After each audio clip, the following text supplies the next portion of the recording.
लसत्सुलोललोचनं लतासनं वरप्रदं कपालशूलधारिणी भजामि विन्ध्यवासिनी।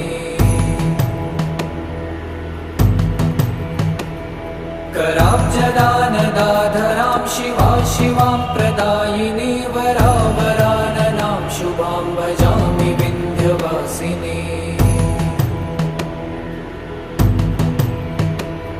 कपीन्द्रजामिनी प्रदां त्रिधा स्वरूपधारिणी जले थले निवासिनी भजामि विन्ध्यवासिनी। विशिष्टशिष्टकारिणी विशालरूपधारिणी महोदरे विलासिनी भजामि विन्ध्यवासिनी। पुरन्दरादिसेविता